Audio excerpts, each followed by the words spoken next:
I want to share today about the Biggest Story curriculum that we have started using for our family devotions. And so I just kind of want to go through and share all there is, share how we're using it.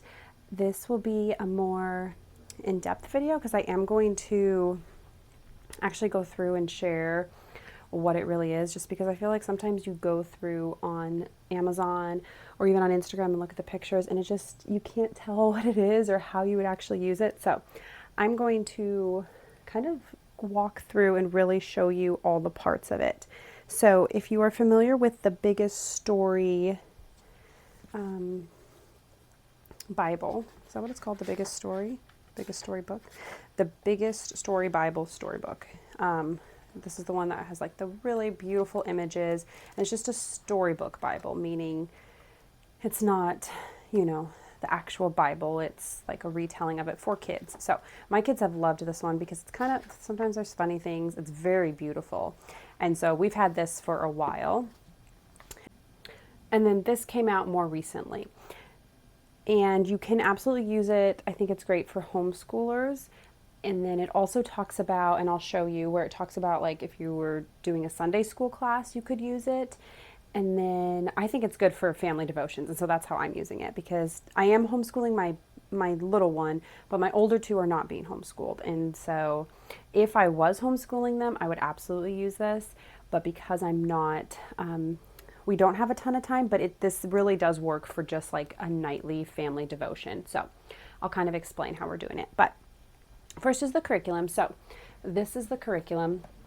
It comes in this beautiful box. I actually have this displayed just on my bookshelf because it's cool. But you get all 5 of the books plus a coloring page. So this came with it. So you get all 5 of these, and then you get this, which is a coloring and activity book. Now with the coloring and activity book, and I didn't even know this came with it, so this is pretty cool. But the thing is I have 3 kids. So they actually give you a website to go to and you can download the stuff. So this is what we downloaded for the first story that you read, basically. So I just printed off 3 of them for each of my kids, and so they could have one. But if you only had one kid, you could absolutely just let them work out of this one. But there is a website where you can download all the downloads too. So I'm considering even just letting my older one go out of this book and then print the other ones for the other kids. I haven't decided, or just keep it and maybe, next time we go through it later on, one of them can do it. Or I might even keep this for my toddler and let her kind of go through it at a later date. But you do get all of those, and it's just broken up by, you got stories 1 through 20, 21 through 36, the Gospels, and then Acts, Epistles, and Revelation. So that's what it looks like. So that's one thing. And let's go through and I'll kind of show you what is in it. So it first gives you some examples or ways that you can use it. So even if you are limited on time, you could choose the 30 minutes, and there's like different sections you could do if you need to keep your lesson at 30 minutes. There's different things you can do for 45 minutes and different things for 60 minutes. So I really liked that. It, teaches you how you can use it. And there's also videos. So you scan this, it takes you to the video. So I have that on my phone ready to go. So at nighttime, I can just pull it up easily. I just mirror my phone to my TV, and then it just pulls up the video and we watch it. But here is where it shows you. So like Sunday school for small groups, or large group plan, it shows you how you can do it. Sunday school, this is a simple plan, and then for homeschool. So we are kind of following the schedule where we are doing it, we're taking one story and doing it for 2 days. If it took us longer, we could do 3 days. And then you have your build your own plan if you want to build your own plan, and then it starts. So you've got this little intro page, and then this is story 1.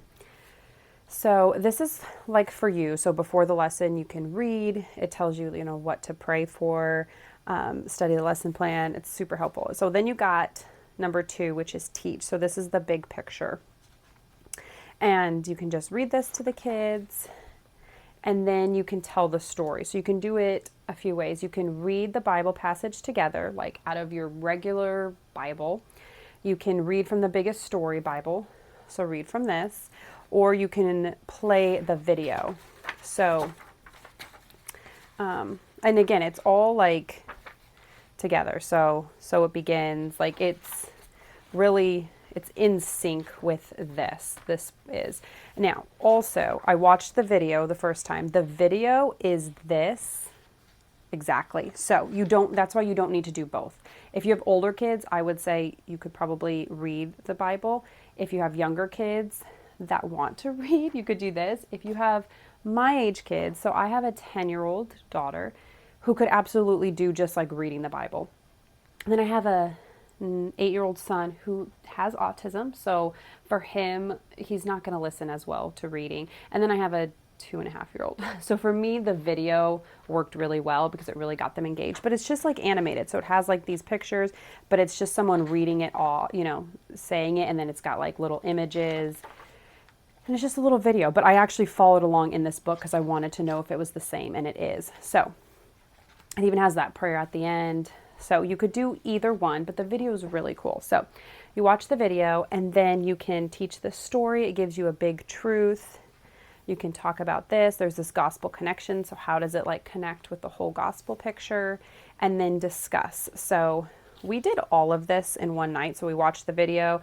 I kind of just read through this, and then the 10-year-old and me went through these questions. The other kids were just kind of sitting there. It would also be a good time, like if you wanted to pull these pictures out, you could. But we went through those and she answered them, and then we stopped for that day. So that's all we did one day. And you also have this memory verse. And then when you print these off, it's cool. It has that stuff too. So here's the memory verse like you have here, and then you also have that big truth. You have it right here. So it's really like all integrated together, which is cool. So we stopped there. Again, like it does tell you like if you're short on time, or if you're doing a shorter version, that you could do not even say the big picture. So you could skip this. And by skipping this, you're not missing any of the story, right? So you could skip this, and then they would, you do tell the story, this part. And then you could skip the teach the story. Then you could do the gospel connection. And then you could do the activities and not do the crafts. So you can kind of pick and choose, which is nice. But we did go through all of it, and it didn't take that long. So I thought it was very manageable for my age kids, and I have kids like, they're kind of all over the place. And so then you have activities and you have crafts. So again, you could do this on the same day, or you could do different days. We did different days. So we did this one day, and then the next day we came back and we did our crafts. So these are things like, a lot of them you don't need a lot of stuff for either. Like this supply list, none. A lot of it will be like a whiteboard or pieces of paper, construction paper, like stuff you probably already have around your house. But this one is like a hangman thing. This one's charades. This one you could make a mirror. This is a creation wheel, and then there's a mural, and then it also tells you the age group. So this is for kindergarten to 2nd grade. This would be good for 3rd to 5th grade. And so it tells you the crafts and everything. So what I did is we actually printed this off. So on that second day we did this, and then we decided not to do these. We did for the crafts, we did the 3rd to 5th grade one, which again, I have a 3rd grader, a 4th grader, and then a preschooler, but it worked well. So we did a large sheet of paper, like a butcher paper, and I just did markers, and they all made things that God created. And I will show that at the end. I'll do a little video of our creation thing so you can kind of see it, but it was really cool for them to all get to like draw like what they liked, like drew flowers or drew water or the ocean or the sun or whatever they wanted. We wrote our names on it because God created us. So it was super cool. So that is what it looks like. I do want to show you a few other things, some of the crafts, because some of them are really, really cool. So I looked ahead. So for story number 2, I really liked this one. It's 2 truths and a lie. So you just sit there with your kids and you do the 2 truths and a lie game, and basically remind students that God wants us to know truth and not be tricked by the lies of Satan. So I thought that'd be kind of a fun game to play with the kids. The other one I liked was the sin versus obedience signs. You just do paper plates and you have one that says obey, one that says sin. You make the obey one very pretty with, glitter and cute decorations, and then you make the sin one not cute. And basically these signs can remind children how wonderful obedience is and how horrible sin is. So I thought that one was cool. And then for story 3, the one I really liked was you use a coffee filter and you have them do markers and design it, and then you wet it with water, like a spray bottle, get water, and it talks about how Cain's anger spread into bigger sin in his heart. So that sin spread to impact other people in his relationship with God. And it kind of shows how sin spreads, basically, because the colors spread and sin spread. So I think the activities are really cool and can really kind of tie everything together. So I really like those. For me personally, I like that it's kind of all done for me, and very easy. And I can kind of just look. I just looked at it the morning of that I knew we were going to do it. And I looked at the activities and I figured out what I needed, that I needed butcher paper, which I already had, and the markers, and we did it. And I printed these off. So super simple. But I really like that it's done for me. I would say age-wise, it works. Even though my daughter's not in kindergarten, she could do a lot of the stuff like that. The sin versus obedience says K through 2nd, and some of them say both. So it says K through 2nd for the sin and obedience, and it's also there for 3rd through 5th. So really you could do it for all your kids, which I would do. Even the coffee filter one, I think would be good for all of them. Yeah, so it's for both of them. And even if your kids are like a little bit older, even like 6th grade, maybe if they're still into crafts, it would still work. But yeah, so that is what it looks like. So it's what just a typical thing looks like. You've got this beautiful art. You've just got the, teach. You have the story to tell. You can discuss things if you want to go deeper. And it was really cool because when Gemma, when we had talked about it later on, she was asking me some questions about it. So I feel like it goes deep, but it's not so much that it's over her head, and then the crafts kind of pull it all together. So that is the curriculum that I wanted to show you. And then I'm going to show you some extra things that you could get but aren't really necessary. But they are kind of fun. So this is the verse cards. And again, it all goes together in the sense that, so this was for week 1. So let's see. So that's that picture, right? And then you've got that memory verse that's on there that they gave you in here. So I have this up, and again, I'm going to show you guys where I have it, but I have this in my living room so the kids can kind of see it. So I think these are really cute, and they've got the pretty artwork. And then the other thing is, it's pretty big, but so these posters are big. These were a lot bigger than I was expecting. So this is the other thing. It's these biggest story posters. They are 11 by 17. So they are pretty big. Sorry. But they're pretty cool. So there it is. So again, it all ties together where it's that same picture from here, and then it's the same picture here. But I just have this. I had this like this, just like in a little art print. And then on the back, it does have some of the story there with the prayer. So you could even, read off that. But I just thought it'd be cool to have this in my living room so the kids can, even after we do it at nighttime throughout the week, they can still be seeing it and kind of get that reminder of what we talked about. So that was the other extra thing.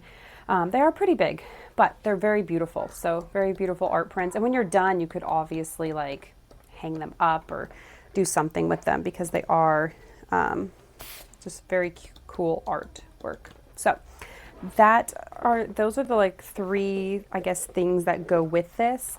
But again, you could just, you don't have to do this and this. So yeah, I think that's basically it. That's what I wanted to show you guys. We've really enjoyed it. It's really worked well. I'll be honest and say we have tried we've tried several different family devotions, and so far this is like this one is very promising. Just because my kids are all different ages and they just get bored easily. And there was one time where I was like, I had this whole plan, and there were like different things we were doing on different days. And you know, as we were doing it, my husband was like, Lindsay, we're losing the kids. Like they just were like not interested. And I was just reading out of the Bible, you know, and so, which is totally fine. Just because they're so different age and we've got some disabilities and stuff like that, I think this is going to be the best for us. So, yeah, I just kind of wanted to share that. The other thing I was going to say is these you can buy separately. So you can buy this book by itself. I think it's like $30. So if you weren't sure about buying the whole set, you can just buy this one or just buy this one, and etc. So if you wanted to just kind of try it out, you could do that. But yeah, I hope that was helpful. If you have any questions, just put them in the box. And then I'm going to show you just kind of how I'm displaying my, my poster. And then I'll also show you our Fierce mural. Okay, so I was just going to show you this. This is where we're displaying it. So it's just like right in our living room. And so because we haven't started yet, I just have it displayed here. I have the card like this, but once we actually start, I will turn it for the kids. So again, as they're just sitting here, they can see it. This is just our living room. This is just our homeschool little center thing that we do use. And so it's just basically on the back of that where we can display the art print. And so they, as they're sitting here, they can just kind of see it. So that's what that's Selah. But just wanted to show you that. And then we just hung up our thing. We won't keep it here forever. This is just on one of our walls. But, you know, I just wrote God created. It was good. I wrote everyone's name, and then I just had them all draw little pictures. So that was our project for the first week.